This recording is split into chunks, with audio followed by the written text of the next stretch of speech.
Good morning everyone. In the previous class we have learned about the internal structure of heart. Now we will see the blood vessels and their circulation. Okay.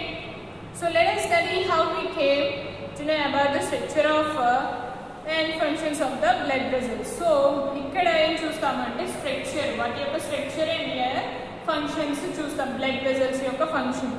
It was until 16th century that we really came to know about how our blood vessels function. In 1574, an Italian doctor, Girolamo Fabrici, was studying the veins in the leg.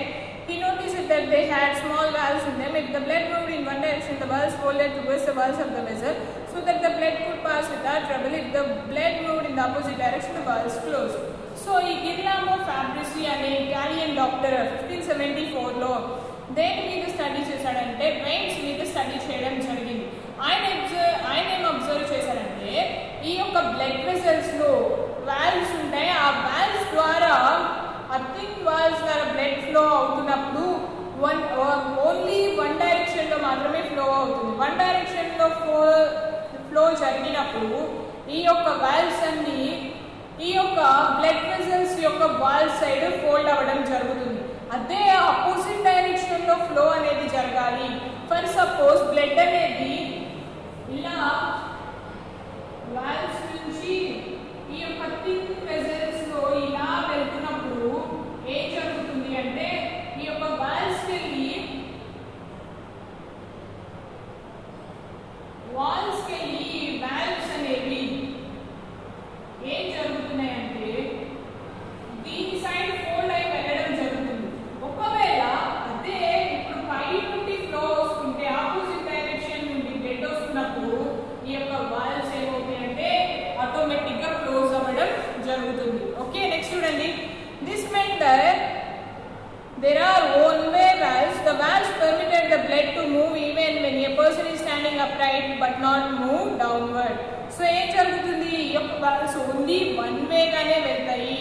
And ఇవేం జరుగుతుందంటే మనిషి upright గా నుంచున్నా కానీ వీటి యొక్క flow అనేది downward గా జరగదు. When a person moves his legs or just tightens his leg muscles, those muscles squeeze the veins and force the blood in those veins to move upward against the pull of gravity, because that's the only way to go.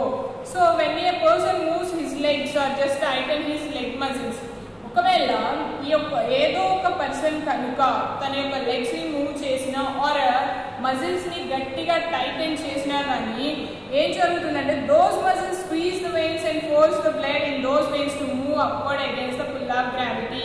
So ఎప్పుడైతే అక్కడ pressure అనేది apply అవుతుందో same అవుతుంది, blood అంతా upward గా వెళ్ళడం start అవుతుంది. Because that's the only way to go. So కిందకి వెళ్ళడానికి లేదు కదా, సో ఏం జరుగుతుంది, మళ్ళా పైకి వెళ్ళడం జరుగుతుంది.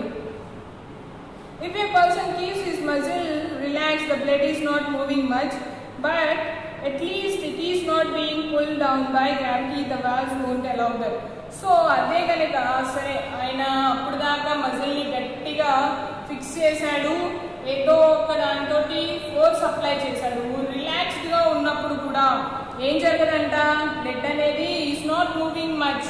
ఏం జరుగుతుంది, at least it is not being pull down by gravity. At least ఆ పైకి వెళ్ళేది గ్రావిటీ ద్వారా, గ్రావిటేషనల్ ఫోర్స్ ద్వారా కిందకి పుల్ చేయబడదు. ఎందుకంటే వాల్వ్స్ అనేవి వాటిని అలౌ చేయదు కాబట్టి. వాల్వ్స్ అనేవి ఆపోజిట్ డైరెక్షన్ లో వస్తున్నప్పుడు ఆటోమేటిక్ గా క్లోజ్ అవ్వడం జరుగుతుంది. Everyone thought that the blood leaving the left ventricle always moved away from the heart, for which Fabrici paid no attention. He missed the importance of his own discovery, but then William Harvey, 1578 to 1657, an Englishman who after he became a doctor went to Italy for further education and studied under Fabrici. So ఈ యొక్క Fabrici ఏమని conclude చేశాడంటే the blood leaving the left ventricle always moves away from the heart. ఈ యొక్క left ventricle నుంచి flow అయ్యే blood ఎప్పుడు away from the heart గా మూవ్ అవుతుంది అని చెప్పేసి ఈ యొక్క ఫ్యాబ్రిసి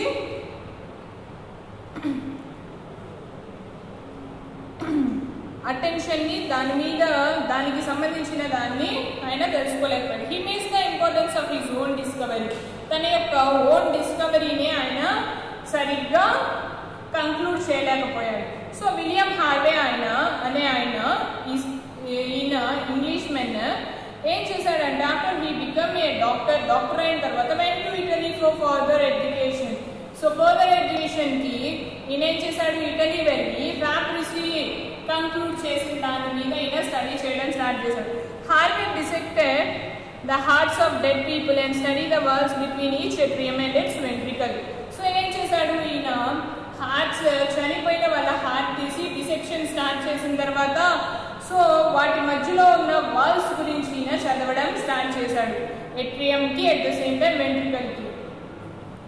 He noticed that there were one-way walls. So అక్కడ ఆయన ఏం తెలుసుకున్నాడు అంటే one-way walls అనేవి ఉంటాయని చెప్పేసి తెలుసుకోవడం జరిగింది. They allowed the blood to flow from the atrium to the ventricle without any hindrance.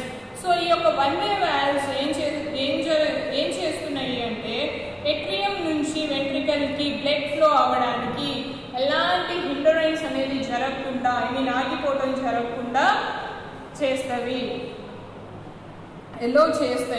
When the heart contracted, however, no blood in the ventricle could flow back into the atrium. ఎప్పుడైతే heart అనేది contract అవ్వడం జరుగుతుందో no blood in the ventricle could flow back into the atrium. వెంట్రికల్లో ఉన్న blood మళ్ళా ఎట్రియంకి రాదు, flow back అవ్వదు. All the blood was pushed out into the arteries. So ఏం జరుగుతుంది, ఇన్స్టెడ్ ఈ యొక్క వెంట్రికల్స్ లో ఉన్న బ్లడ్ అంతా ఆర్టరీస్ కి పుష్ చేయబడటం జరుగుతుంది. Harvey began thinking about the valves his teacher Fabrici had discovered in the leg veins. So ఏం చేస్తున్నాడు ఈయన, చిన్నగా వాళ్ళ యొక్క టీచర్ అయినటువంటి ఫ్యాబ్రిసి ఏదైతే స్టడీ చేశాడో వెయిన్స్ గురించి దాన్ని డిస్కవర్ చేయడం స్టార్ట్ చేశాడు. There were one way and they force the blood to move towards the heart. So ఈ యొక్క వన్ వే వెయిన్స్ ఏవైతే లెగ్ లో ఉన్నాయో అవి ఏం చేస్తున్నాయి, they are forcing the blood to move towards the heart. Blood ని టువర్డ్స్ ద హార్ట్ కి మూవ్ అవ్వడానికి అవి హెల్ప్ చేస్తున్నాయి, ఫోర్స్ చేస్తున్నాయి. He checked that by tying off and blocking different veins in animals, he experimented on the veins always bulged on the side of the block away from the heart. So ఈయన ఏం చేశాడు, so experiment discovery అయితే start చేశాడు. So start చేసిన తర్వాత ఏం చేశాడు, ఒక థ్రెడ్తో కానీ ఆర్ రబ్బర్ బ్యాండ్తో కానీ ఏం చేశాడు అంటే వెయిన్స్ ని పైకి వెళ్ళకుండా అంటే బ్లడ్ ని ఆపడానికి ఆయన డిఫరెంట్ యానిమల్స్ ని చూస్ చేసుకోవడం జరిగింది. అప్పుడేం జరిగిందంటే the veins always bulged on the side of the block away from the heart.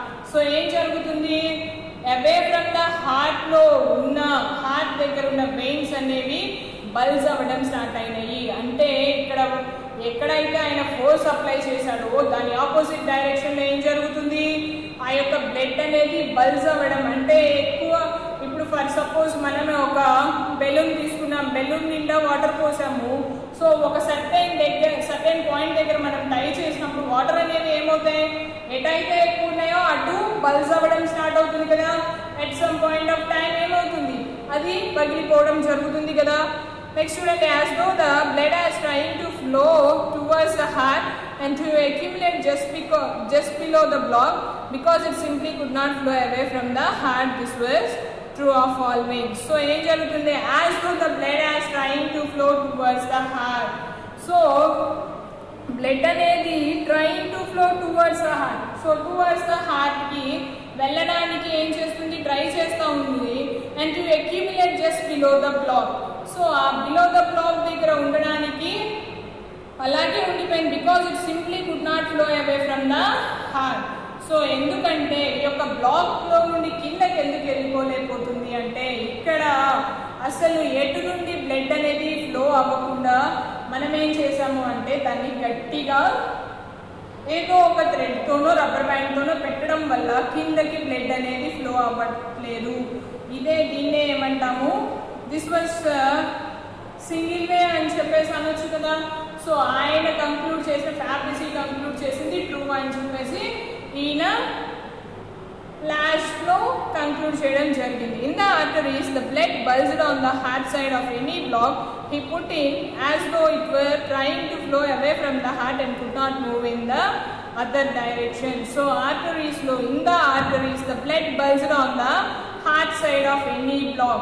So ఇప్పుడు హార్ట్ లో బ్లాక్స్ అనేవి జరిగినప్పుడు ఏం జరుగుతుంది, on the heart side of any block he put in as though it were trying to flow away from the heart and could not move in the other direction. So heart నుంచి అవేగా వెళ్ళాలి అనుకుంటున్నాయి కానీ వాటికి ఇంకో chance లేదు అవతల సైడ్కి వెళ్ళిపోవడానికి. So ఏం జరుగుతుందంటే వన్ వే ఉండడం వల్ల అవంతా అక్కడే ఉండిపోవడం జరుగుతుంది. Harvey now saw what was happening. The heart pushed blood into the arteries and the blood returned by the way of veins. So ఏం జరుగుతుంది, హార్వే ఏమని చెప్తున్నాడు, heart pushed blood into the arteries and the blood returned by the way of veins. So heart అనేది arteries కి blood ని పంపిస్తుంది, veins ద్వారా మళ్ళా బ్లడ్ హార్ట్ కి రావడం జరుగుతుంది. It did this for both ventricles. So both ventricles లో ఇదే జరుగుతుంది. The blood had a double circulation. Blood కి ఏముందంట, డబుల్ సర్క్యులేషన్ ఉందంట. If one started from the right ventricle, it left by way of the arteries to the lungs. So ventricle నుండి blood flow అవుతా ఉంటే arteries నుండి ఎక్కడికి వెళ్ళిపోతుంది, lungs కి వెళ్ళిపోతుంది. And written by the ways of veins to the left atrium.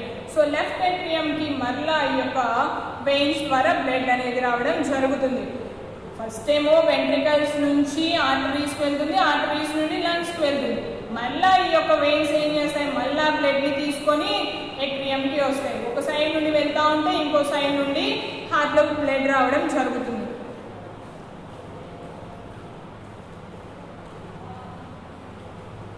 From the left ventricle, it left by the way of arteries to the rest of the body and returned in a great circulation by ways of the veins to the right atrium. So ఏం జరుగుతుంది, from the left ventricle it left by the arteries. So left ventricle నుంచి arteries కి వెళ్తుంది, arteries నుండి మిగతా body parts కి వెళ్ళడం జరుగుతుంది. and returned in a great circulation by way of the veins to the right atrium. మళ్ళీ veins నుంచి రైట్ ఏట్రియం కి బ్లడ్ అనేది రావడం జరుగుతుంది. And from there into the right ventricle then it started all over. So మళ్ళీ right atrium నుండి right ventricle కి blood అనేది ఫ్లో అవ్వడం జరుగుతుంది. Then it started all over. Harvey also showed that it was impossible suppose that the blood was used up in the body and that new blood was formed. So ఈయన ఇంకోటి కూడా చెప్పాడు ఏమని, suppose that the blood was used up in the body and that new blood was form. ఆ యొక్క blood కనుక use చేసుకుంటే body మళ్ళా న్యూ బ్లడ్ అనేది ఫామ్ అవుతుంది అని చెప్పేసి చెప్పడం జరిగింది. He measured how much blood the heart pumped in one contraction and also counted the number of contraction. So ఒక కాంట్రాక్షన్ జరిగేటప్పుడు ఎంత బ్లడ్ అనేది పంప్ అవ్వడం జరుగుతుంది, అసలు ఎన్ని నెంబర్ ఆఫ్ కాంట్రాక్షన్స్ అనేవి జరుగుతున్నాయి కూడా ఈయన అబ్జర్వ్ చేయడం జరిగింది. He found that in 1 hour the heart pumped out of a quantity of blood that was 3 times the weight of a man. So 3 times ఒక పర్సన్ యొక్క వెయిట్ తోటి ఈక్వల్గా ఉంటుంది 1 అవర్లో ఈ యొక్క హార్ట్ పంప్ చేసే బ్లడ్ యొక్క quantity. Okay, the blood could not use up, the body could not use up blood and form new blood at such a rate. The same blood has to circulate and be used over and over again. So ఏం జరుగుతుంది, బ్లడ్ని అంతటినీ body use చేసుకోలేదు. So ఏం జరుగుతుంది, new blood అనేది form అవ్వదు. So ఏం జరుగుతుంది, సేమ్ బ్లడ్ మళ్ళా సర్క్యులేట్ అవ్వడం జరుగుతుంది. Over again and again the same blood అనేది సర్క్యులేట్ అవ్వడం జరుగుతుంది. In the 1650s scientists Harvey still had some problem. The smallest arteries and veins that could not be seen that had to be connected by vessels too small to see. So ఏమంటున్నాడు Harvey, ఇక్కడ ఇంకో problem ఉంది. Small arteries and veins that could not be seen had to be connected by vessels, two small blood vessels కి connect అయిన ఈ యొక్క smallest arteries అను vessels ని మనము చూడలేము అంటున్నారు. In the 1650s, scientists had learned to put lenses together in such a way that objects too small to see with the naked eye could be magnified and made visible. Marcelo Malpighi 1628 to 1694 with the microscope, he could see tiny blood vessels that were invisible with naked eye. So ఇలాగ ఈ యొక్క smallest arteries veins ఎలా connect చేయబడుతున్నాయి walls కి అని చెప్పేసి వీళ్ళు తెలుసుకోవడానికి ఏమి యూజ్ చేశారంటే మైక్రోస్కోపిక్ లెన్సెస్ని యూజ్ చేసి ఏవైతే ఈ యొక్క మార్సెలో మాల్ఫిజీ అనే ఆయన ఈ యొక్క టైనీ బ్లడ్ వెజల్స్ని ఆ యొక్క మైక్రోస్కోప్ని యూజ్ చేసి చూడడం జరుగుతుంది. In 1661, 4 years after Harvey's death, Malpighi studied the wings of bats. He could see blood vessels in their thin membranes, and under the microscope he could see that the smallest arteries and veins were connected by very fine blood vessels. So ఈ యొక్క Harvey చనిపోయిన తర్వాత ఈ మాల్ఫిజీ మళ్ళీ study చేయడం start చేశాడు ఆ యొక్క థిన్ బ్లడ్ వెజల్స్ మీద. సో దానికి ఆయన ఏం చూస్ చేసుకున్నాడు అంటే బ్యాట్స్ని చూస్ చేసుకున్నాడు. చూస్ చేసుకొని మైక్రోస్కోప్ని యూజ్ చేసి అసలు ఈ స్మాలెస్ట్ ఆర్టరీస్ అండ్ వెయిన్స్ ఎలా కనెక్ట్ చేయబడినాయి బ్లడ్ వెజల్స్ కానీ చూడడం స్టార్ట్ చేశాడు. He called these blood vessels as capillaries from the Latin word for hair because they were as thin as the finest of hairs. So ఈయన ఈ blood వెజల్స్ని ఏమని name చేశాడు అంటే క్యాపిలరీస్ అని చెప్పేసి చెప్పాడు. క్యాపిలరీస్ అంటే లాటిన్ వర్డ్ అది హెయిర్ అనమాట. హెయిర్ చాలా థిన్గా ఉంటుంది కదా, సో అందుకని చెప్పేసి ఆయన దాన్ని క్యాపిలరీస్ అని చెప్పేసి చెప్పాడు. With the discovery of capillaries, the idea of the circulation of the blood was complete and it has been accepted ever since. With the discovery of capillaries, the idea of circulation of the blood was complete. So ఈ యొక్క క్యాపిలరీస్ని study చేసిన తర్వాత ఈ యొక్క blood circulation మొత్తం ఒక proper idea అనేది వీళ్ళు తెలుసుకోగలిగినారు. Now we know that blood circulates in the blood vessels, but how did the scientists find out the blood moves in blood vessels? Is it possible to demonstrate the movement of blood in vessels without damaging the vessels? So వీళ్ళే అసలు ఈ blood అనేది ఎలా circulate అవుతుంది ఈ blood వెసల్స్లో అని చెప్పేసి movement of blood in the vessels without damaging the vessels, అసలు వెసల్స్ డ్యామేజ్ అవ్వకుండా ఎలా ఇది అంతా ఫ్లో అవుతుంది అని చెప్పేసి వీళ్ళు అసలు దీన్ని ఎలా డెమోన్స్ట్రేట్ చేయాలి అని చెప్పేసి ఇక్కడ ఒక ఎక్స్పెరిమెంట్ కండక్ట్ చేయడం జరిగింది. In the 17th century, when there was no compound microscope or any other moderate equipment, they used classical experiment. So ఏం చేశారు అంటే ఎల్బోని స్ట్రైట్గా పెట్టేసి ఇక్కడ ఒక థ్రెడ్ తోటి ఎల్బోని గట్టిగా కట్టడం జరిగింది. ఆ తర్వాత ఫిష్లోనేమో ఏదో ఒక క్లాత్ని పెట్టడం జరిగింది. సో అప్పుడు కనుక చూస్తే ఏం జరుగుతుంది అంటే బ్లడ్ అనేది ఫ్లో అవ్వడం మనకి క్లియర్గా కనిపించడం జరుగుతుంది. Ask him or her to hold the fish with a cloth rolled in the hand, undivided blood vessels, where we have to work for the next few minutes. At the end of the blood vessel, farthest from the elbow, apply steady pressure. So ఎప్పుడైతే మనం ప్రెషర్ని apply చేస్తామో so అప్పుడు ఏం జరుగుతుందంటే ఈ యొక్క veins అన్నిట్లో నుంచి బ్లడ్ వెసల్స్ అన్నిట్లో నుంచి బ్లడ్ అనేది ఎలా ఫ్లో అవుతుందో మనకి క్లియర్గా కనిపించడం జరుగుతుంది. Okay, thank you.